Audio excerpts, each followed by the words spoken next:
नमस्कार साथियों, स्वागत है अपने YouTube channel study help Hindi में। फ्रेंड्स, ये इस सीरीज़ का 10वां प्रैक्टिस सेट है। यदि आप लोगों ने अभी तक इसके पिछले वाले प्रैक्टिस सेट्स नहीं देखे हैं तो उसको भी जाकर जरूर देखिए, क्योंकि इसमें हम लोग बहुत ही महत्वपूर्ण प्रश्नों को डिस्कस कर रहे हैं जो कि एनटीपीसी, सीबीटी2 और ग्रुप डी एग्ज़ाम के लिए काफ़ी महत्वपूर्ण है। तो चलिए शुरुआत करते हैं अपना पहले प्रश्न पर।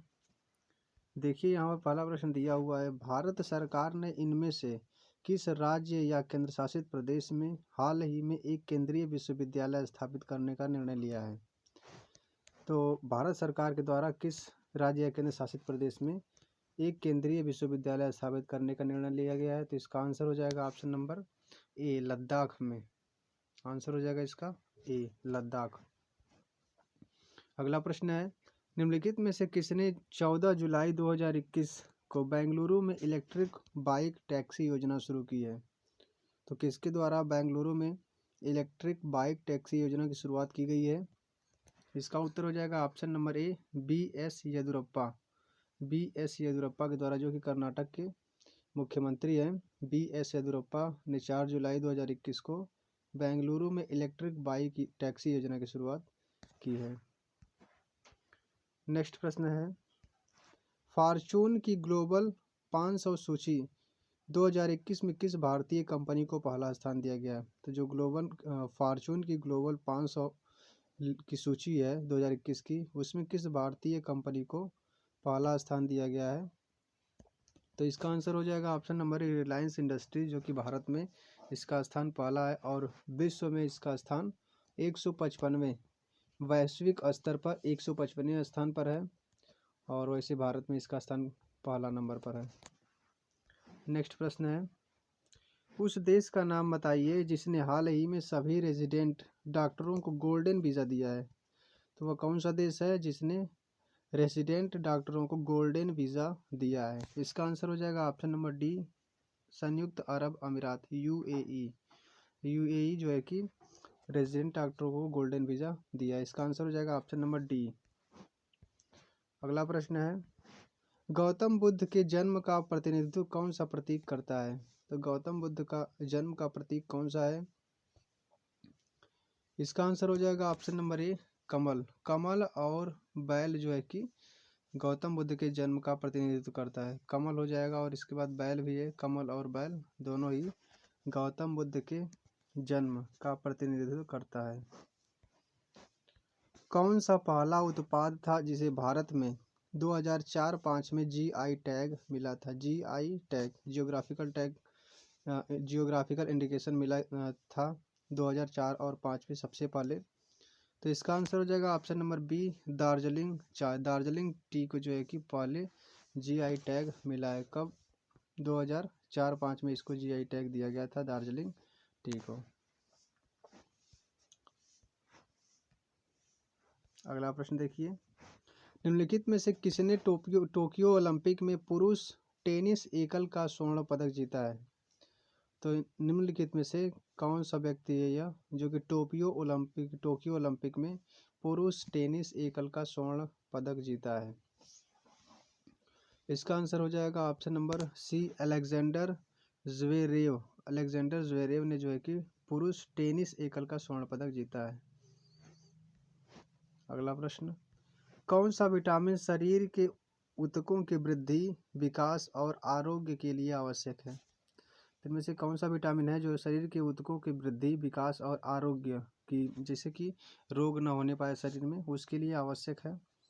इसका आंसर हो जाएगा option number D, vitamin C. शरीर के ऊतकों की वृद्धि, विकास और आरोग्य के लिए विटामिन सी की जरूरत पड़ती है।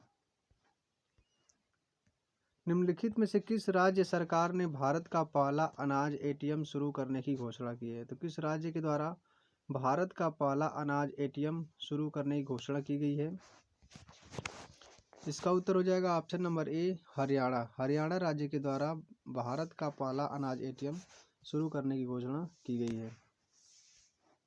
नेक्स्ट प्रश्न है, कौन सा विषय जीवन गतिविधियों से संबंध में रासायनिक प्रतिक्रियाओं के अध्ययन से संबंधित है? तो study of chemical reaction in related to life activities. Study of chemical reaction से कौन सा विषय संबंधित है? तो इसका आंसर हो जाएगा ऑप्शन नंबर ए जैव रसायन, बायोकेमिस्ट, बायोकेमिस्ट जो कि इसका आंसर हो जाएगा। निम्नलिखित में से कौन कोविड-19 के लिए 100% पहली खुराक कवरेज हासिल करने वाला पहला भारतीय राज्य या केंद्र शासित प्रदेश बन गया है?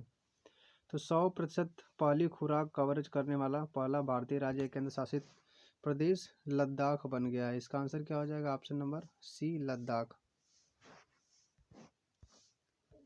डैश 1854 में शुरू होने वाली पहली हिंदी दैनिक थी। तो इसमें से कौन सा समाचार पहली हिंदी दैनिक थी जो कि 1854 में शुरुआत की गई थी? इसका आंसर हो जाएगा ऑप्शन नंबर बी, समाचार सुदर्शन। समाचार सुदर्शन जो कि 1854 में शुरुआत की गई थी और यह पहली हिंदी दैनिक थी। अगला प्रश्न देखिए, 2011 की जनगणना के अनुसार भारत में किस राज्य में सबसे अधिक जनजातीय आबादी है? तो भारत के किस राज्य में सबसे अधिक जनजातीय आबादी है 2011 की जनगणना के अनुसार? इसका आंसर हो जाएगा option number D, Madhya Pradesh में। मध्य प्रदेश में भारत के सबसे अधिक अनुसूचित जनजातियां हैं जो कि लगभग 14.7% हैं। और सबसे कम की बात किया जाए तो सबसे कम मेघालय में है जो कि 2.5% है 2011 की जनगणना के अनुसार। और भारत में सबसे बड़ा जनजातीय समूह है भील। अगला प्रश्न है, निम्नलिखित में से किस संगठन ने द हंगर वायरस मल्टीप्लाइज शीर्षक से रिपोर्ट जारी किया है? तो कौन से संगठन के द्वारा द हंगर वायरस मल्टीप्लाइज शीर्षक रिपोर्ट जारी किया गया है? इसका आंसर हो जाएगा option number C, Oxfam. Oxfam के द्वारा यह रिपोर्ट जारी किया गया है। कौन भारत के आर्थिक सर्वेक्षण को प्रकाशित करता है? तो इकोनॉमिक सर्वे ऑफ इंडिया किसके द्वारा प्रकाशित किया जाता है? इसका आंसर होगा option number B, ministry of finance, वित्त मंत्रालय के द्वारा इकोनॉमिक सर्वे ऑफ इंडिया को पब्लिश किया जाता है। नेक्स्ट प्रश्न है, भारत में शुद्ध अरबी सिक्का जारी करने वाला पहला शासक कौन था? तो किस शासक के द्वारा भारत में शुद्ध अरबी सिक्के जारी किए गए थे? इसका आंसर हो जाएगा option number C, Iltutmish. Iltutmish के द्वारा भारत में शुद्ध अरबी सिक्के जारी किए गए थे। भारत में राज्य के नीति निर्देशक सिद्धांत किस देश से लिए गए हैं? तो जो डीपीएसपी है, राज्य के नीति निर्देशक सिद्धांत, वह किस देश से लिया गया है? इसका आंसर होगा option number B, Ireland. Bharat में जो राज्य के नीति निर्देशक सिद्धांत है उसको आयरलैंड के संविधान से लिया गया है। अगला प्रश्न है, निम्नलिखित में से किस बहुपक्षीय संगठन ने हाल ही में 2050 की ओर प्रकृति के साथ सद्भावना में रहना, मतलब कि towards 2050 living in harmony with nature विषय के साथ जैव विविधता पर एक सम्मेलन आयोजित किया है? तो इसका आंसर क्या हो जाएगा? Option number A, ASEAN. ASEAN के द्वारा इस पर सम्मेलन आयोजित किया गया। Association of south east Asian nation इसकी फुल फॉर्म हो जाएगी। अगला प्रश्न देखिए, कौन सी भाषा भारत के संविधान की 8वीं अनुसूची में नहीं है? तो भारत के 8वीं अनुसूची में, जो कि संविधान की 8वीं अनुसूची में कुल 22 भाषाओं का वर्णन है और उन 22 भाषाओं में से इनमें से कौन सी भाषा नहीं है उसी को आपको बताना है। तो यहाँ पर इसका आंसर हो जाएगा ऑप्शन नंबर बी, भोजपुरी, जो कि संविधान की 8वीं अनुसूची में नहीं है। भोजपुरी भाषा नहीं है, बाकी तीनों ही भाषाएं सम्मिलित हैं। इसका आंसर क्या हो जाएगा? Option number B, Bhojpuri. अगला प्रश्न है कि मणिपुर में स्थित सिरुई राष्ट्रीय उद्यान किस प्रकार के फूलों के लिए प्रसिद्ध है? तो मणिपुर में स्थित सिरुई राष्ट्रीय उद्यान किस प्रकार के फूलों के लिए प्रसिद्ध है? इसका आंसर हो जाएगा ऑप्शन नंबर सी, सिरुई लिली। सिरुई लिली के लिए प्रसिद्ध है। क्या हो जाएगा इसका आंसर? ऑप्शन नंबर सी, सिरुई लिली। सिरुई राष्ट्रीय उद्यान सिरुई लिली फूलों के लिए प्रसिद्ध है। दुमहल किस राज्य का लोक नृत्य है? दुमहल किस राज्य का लोक नृत्य है? इसका आंसर हो जाएगा ऑप्शन नंबर सी, जम्मू और कश्मीर। जम्मू और कश्मीर का लोक नृत्य है दुमहल। भारत की पहली केंद्रीय औषधि प्रयोगशाला कहाँ स्थापित की गई है? भारत की पहली केंद्रीय औषधि प्रयोगशाला कहाँ स्थापित की गई? India's first central drug laboratory कहाँ पर इस्टेब्लिश्ड की गई है? इसका आंसर हो जाएगा ऑप्शन नंबर सी, हिमाचल प्रदेश। हिमाचल प्रदेश में इसकी स्थापना की गई है। अगला प्रश्न है, रघुवंशम पुस्तक का लेखन किसके द्वारा किया गया था? तो रघुवंश हो गया, मालविकाग्निमित्रम हो गया, अभिज्ञान शाकुंतलम हो गया, ऋतु संहारम, ये सभी पुस्तकें महाकवि कालिदास जी के द्वारा लिखी गई है। इसका आंसर क्या हो जाएगा? Option number B, Kalidas. 2021 के समावेशी इंटरनेट सूचकांक में भारत की रैंक क्या है? इसका आंसर हो जाएगा ऑप्शन नंबर डी, 49। समावेशी इंटरनेट सूचकांक में भारत की रैंक 49वीं है। फास्फोरस की कमी के कारण कौन सा रोग होता है? फास्फोरस की कमी के कारण कौन सा रोग होता है? इसका आंसर हो जाएगा ऑप्शन नंबर सी, खराब दांत और हड्डियां कमजोर हो जाती हैं। फास्फोरस की कमी के कारण दांत खराब हो जाते हैं और हड्डियां भी कमजोर हो जाती है। इसका आंसर क्या हो जाएगा? ऑप्शन नंबर सी, क्योंकि 85% फास्फोरस हड्डियों में पाया जाता है। चिकित्सा में नोबेल पुरस्कार प्राप्त करने वाले भारतीय मूल के पहले व्यक्ति कौन थे? भारतीय मूल के पहले व्यक्ति कौन थे जिन्होंने चिकित्सा में नोबेल पुरस्कार प्राप्त किया था? इसका आंसर हो जाएगा option number A, Hargobind Khorana. Doctor Hargobind Khorana को वे पहले भारतीय थे जिन्हें चिकित्सा में नोबेल पुरस्कार प्राप्त किया था। इन्हें 1968 में चिकित्सा में नोबेल पुरस्कार मिला था। और किसके लिए? मानव निर्मित जीन का उत्पादन किया था उन्होंने। लेबोरेटरी में पहले मानव निर्मित जीन का उत्पादन किया था, इसलिए उन्हें 1968 में चिकित्सा के लिए नोबेल पुरस्कार मिला। हाल ही में राष्ट्रीय संग्रहालय दिल्ली और गूगल कला और संस्कृति के सहयोग से लाइफ इन मिनिएचर परियोजना का शुभारंभ किसने किया है? लाइफ इन मिनिएचर प्रोजेक्ट का शुभारंभ किसके द्वारा किया गया है? तो इसका आंसर हो जाएगा ऑप्शन नंबर ए, प्रहलाद सिंह पटेल के द्वारा इसका शुरुआत किया गया है। गूगल कला और संस्कृति के सहयोग से लाइफ इन मिनिएचर परियोजना का शुभारंभ प्रहलाद सिंह पटेल के द्वारा किया गया है। नेक्स्ट प्रश्न है यहाँ पर, विश्व विरासत दिवस world heritage day is observe on. तो विश्व विरासत दिवस कब मनाया जाता है? इसका आंसर हो जाएगा ऑप्शन नंबर डी, 18 अप्रैल को हर साल विश्व विरासत दिवस मनाया जाता है। कलकत्ता अधिवेशन जिसमें महात्मा गांधी ने असहयोग प्रस्ताव पेश किया था, की अध्यक्षता किसने की थी? तो असहयोग आंदोलन जो कि 1920 में स्टार्ट किया गया था, और तो कलकत्ता जो 1920 का कलकत्ता अधिवेशन हुआ था उसकी अध्यक्षता लाला लाजपत राय जी के द्वारा की गई थी। इसका आंसर क्या हो जाएगा? ऑप्शन नंबर ए, लाला लाजपत राय। इसी में महात्मा गांधी ने असहयोग प्रस्ताव पेश किया था। सरस्वती सम्मान प्रतिवर्ष किस क्षेत्र में उत्कृष्ट योगदान के लिए दिया जाता है? इसका आंसर हो जाएगा ऑप्शन नंबर डी, साहित्य। सरस्वती सम्मान ये साहित्य के क्षेत्र में दिया जाता है और इसकी शुरुआत 1991 में की गई थी। इसमें 7.5 लाख रुपए और एक प्रशस्ति पत्र और एक पट्टिका शामिल है। इसमें पुरस्कार के रूप में दिया जाता है 7.5 लाख रुपए, और यह पुरस्कार साहित्य से संबंधित है। नेक्स्ट प्रश्न देखिए फ्रेंड्स, भारत में पहली भूमिगत रेलवे मेट्रो रेलवे कब शुरू हुई थी? इसका आंसर हो जाएगा ऑप्शन नंबर डी, 1984 में भारत में पहली भूमिगत रेलवे मेट्रो रेलवे की शुरुआत की गई थी। संविधान का कौन सा अनुच्छेद एससी और एसटी को मुफ्त कानूनी सहायता प्रदान करता है? संविधान का कौन सा अनुच्छेद एससी और एसटी को मुफ्त कानूनी सहायता प्रदान करता है? इसका आंसर हो जाएगा ऑप्शन नंबर बी, अनुच्छेद 39A। अनुच्छेद 39A के द्वारा एससी और एसटी को मुफ्त कानूनी सहायता प्रदान किया जाता है। हाल ही में वध किए गए मुर्गे के कचरे से बायोडीजल का आविष्कार करने के लिए पेटेंट किसने प्राप्त किया है? तो जो मुर्गे के कचरे से बायोडीजल का आविष्कार करने के लिए पेटेंट किसने प्राप्त किया है?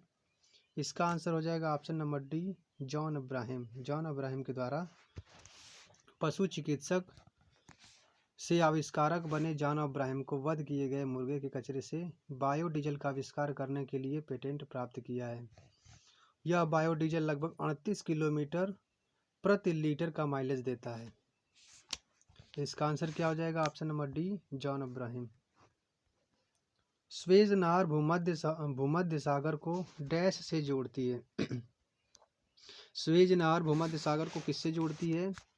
इसका आंसर होगा ऑप्शन नंबर डी, रेड सी, लाल सागर को जोड़ती है। स्वेज नहर जो है कि भूमध्य सागर को लाल सागर से जोड़ती है। अगला प्रश्न देखिए फ्रेंड्स, इनमें से दुनिया का पहला सुपर कंप्यूटर कौन सा था? इसका आंसर हो जाएगा ऑप्शन नंबर ए, CDC-6600 दुनिया का पहला सुपर कंप्यूटर था, जो कि सीमोर क्रे के द्वारा इसको बनाया गया था। और यह पहला कंप्यूटर जो कि दुनिया का सबसे पहला सुपर कंप्यूटर था, CDC-6600। और आज के टाइम पर सबसे बेहतरीन सुपर कंप्यूटर जो कि जापान के पास है, दुनिया का सबसे तेज सुपर कंप्यूटर जो कि जापान के पास है, उसका नाम क्या है? फुगाकू। नेक्स्ट प्रश्न देखिए, खादी प्राकृत पेंट निम्नलिखित में से किस केंद्रीय मंत्री द्वारा लॉन्च किया गया था? तो खादी प्राकृतिक पेंट किस मिनिस्टर के द्वारा लॉन्च किया गया था? इसका आंसर हो जाएगा option number C, farmer minister Nitin Gadkari के द्वारा इसको लॉन्च किया गया था। अगला प्रश्न है, किस देश के वैज्ञानिकों ने जल्द ही दुनिया के पहले स्वच्छ परमाणु रिएक्टर को सक्रिय करने की घोषणा की है? इसका आंसर हो जाएगा ऑप्शन नंबर ए, चीन। तो चीन के वैज्ञानिकों के द्वारा जल्द ही दुनिया के पहले स्वच्छ परमाणु रिएक्टरों को सक्रिय करने की घोषणा की गई है, फर्स्ट क्लीन न्यूक्लियर रिएक्टर। अगला प्रश्न देखिए यहाँ पर, निम्नलिखित में से कौन सा देश भारत के भीम यूपीआई को अपनाने वाला दूसरा देश बन गया है? इसका आंसर हो जाएगा option number D, Bhutan. Bhutan जो है कि भारत के भीम यूपीआई को अपनाने वाला दूसरा देश बन गया है। निम्नलिखित में से किस मंत्रालय ने हाल ही में समृद्ध कार्यक्रम शुरुआत किया है? तो किस मंत्रालय के द्वारा समृद्ध कार्यक्रम शुरुआत किया गया है? इसका आंसर हो जाएगा option number A, ministry of electronics and information technology के द्वारा समृद्ध कार्यक्रम की शुरुआत की गई है। किसे हाल ही में टोक्यो पैरा ओलंपिक के उद्घाटन समारोह में ध्वजवाहक के रूप में चुना गया था? तो जो टोक्यो पैरा ओलंपिक हुआ था 2020 वाला, 2021 में हुआ था, इसी साल 2021 में आयोजित किया गया था टोक्यो पैरा ओलंपिक।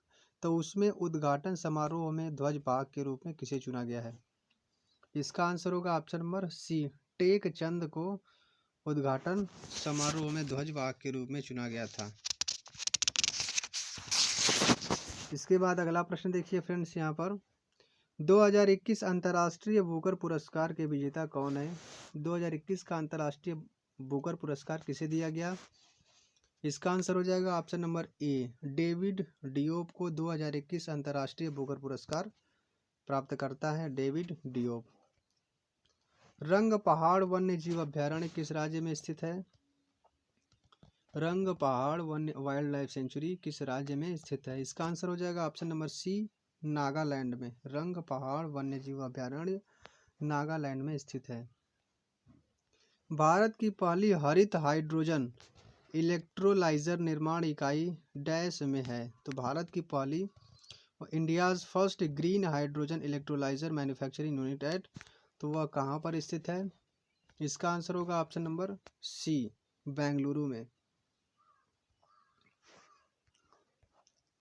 देश के पहले स्मॉग टावर का हाल ही में कहाँ पर उद्घाटन किया गया है?